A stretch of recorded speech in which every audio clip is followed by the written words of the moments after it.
Konnichiwa, Samurai James here. Today we're going to take a look at how I built my custom sword rack. Alright, let's take a look at how I built my sword rack here. The first one you can see here, this is the original sword rack that I had, a United Cutlery rack.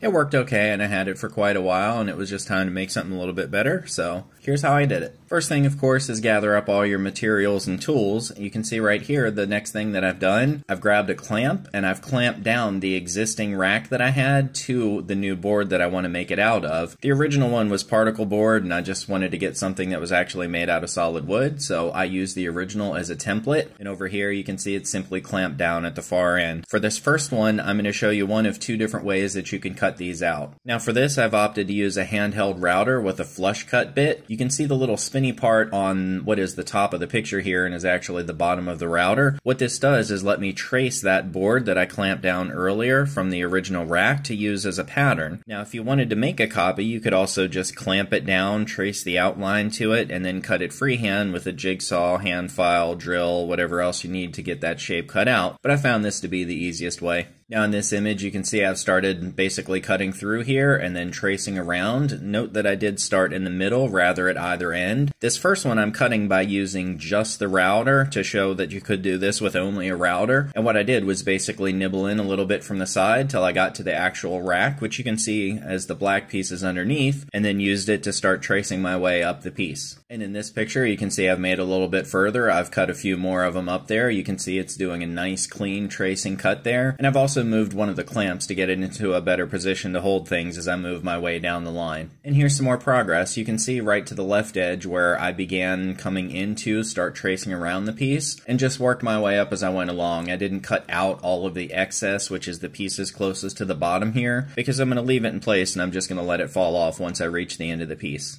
And right here we can see what I decided on for the top of the rack. I took the gentle same curve that the rest of the rack has for holding the swords and I used it to go upwards towards the top. Since this is going to be touching the ceiling, I wanted to make sure that I had space to get the sword in and out, and I just didn't care for the squared off look of the original, so I thought this curvature to it flowed a little bit better. Now you can see my line here on the left. You can still see the pencil line here because I haven't finished cutting it off yet, and I'm going to take care of that shortly. And this right here, the 4x36 belt sander, is what I used to get that gentle curve at the top. I did my rough cut with a jigsaw and then I just came back and used this to go ahead and then smooth it around. Now that I've got that one cut, I'm going to go ahead and use it as a pattern so I can make the second one from it. You'll also note at the bottom that I have a gentle curve going into what would be the bottom of the wall there as compared to the original that was a little bit squared off. I did this by just following the same pattern that it had from that gentle curve down into the bottom, just like I did on the top. And here you can see where I've actually traced out and then picked the other piece back up off the top. This is showing the second way that you could do this if you have a jigsaw or other tools handy. Now right here you can see I've got it clamped down to the table. Please note that I did not cut it in this place right here. This is just for showing the picture, but you can see where I've made the cut with the jigsaw coming up along and going very close to the edge of the lines there, and I just have it clamped down here for the picture. I'm going to continue cutting to the left of this image so that the blade is free and clear of the table itself. Always a bad idea to cut into your own table, but you can see what I'm doing to take off the bulk of the material from the outside. And here's a picture showing all of the excess cut off. So this time I used the jigsaw to clear everything out rather than going in through the edge with the router and then tracing around it. But now the process is going to be the same. I'm going to use an existing piece with that router and the flush cut bit to template it out. You can see the new piece that I cut off with the jigsaw on top of the existing piece underneath that we're using for the template. So now we're going to use the router and we're going to start tracing around it again.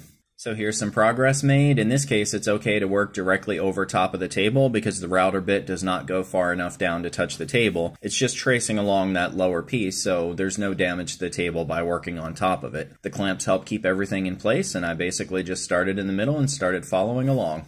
And here you can see, still clamped down, we've got two perfect mirrors of each other. I just find this to be a little bit nicer way to make sure that we get a perfect mirror for each side, rather than if we freehanded and things might be off a little bit. There's something to be said for the artistic value in that, but I don't have a lot of artistic talent, so I just like to use, the tools and methods available to me to make sure that I get a perfect copy of it. I'm using one of the scraps that I cut off with the jigsaw earlier to get my height set on my bit. I'm using a 1/4 inch round over bit, and what that's going to do with the 3/4 3/4 inch thick lumber is going to give me a 1/4 inch of curvature, a 1/4 inch of flat surface, and then a 1/4 inch of curvature again. So it'll keep a nice smooth curved shape, just like I did with the tops and the bottoms as compared to the original. Now this is one of those things you have to be very careful of with a router table. Make sure that as you're going through, you're approaching from the correct side of the bit. Otherwise, it's going to start trying to throw things at you and it's going to chew up the piece. So you'll see I'm starting to come here and I'm going to come in on the left, and I'm basically going to trace around it, just like I did with the flush cut bit, but in this case, I've only got one piece of lumber here because I'm trying to put the curvature on the edges. So I'm going to start here at the top, I'm going to gently work it into that, and then I'm just going to let it trace and do that curvature from the top all the way to the bottom. Now here we can see with the curve applied to it, and I did only apply the curve to the forward facing parts. I did not do it on the part that's back against the wall. I wanted to make sure that the part against the wall was the regular full 3/4 width. Now in the original there were 3 small little sticks basically that go across to hold it together. I wanted something that was a little bit more substantial, and I only wanted to have 2 of them. So here I've grabbed some 1x2 and I'm going to be cutting it down to size to make 2 cross pieces. Now we've got both of them cut, and I find that it's great that if you put the 2 pieces together and trim both ends, then you can get them exactly the same width. Now to keep all the hardware hidden, I've chosen to go with pocket holes. You can see the pocket holes drilled and ready to go here. Okay, we got both sides cut and we've got them rounded over accordingly. We've got the 2 pieces to go across horizontally cut, and they've got the pocket holes drilled in them. But now we need to actually be able to attach this to the wall. Pre-marked on the back here exactly where I want the holes for mounting it to the wall. I've chosen to do it with 4 wall mount anchors, so we're going to be putting holes in those horizontal pieces. And now we've got all 4 done. We're ready to build it.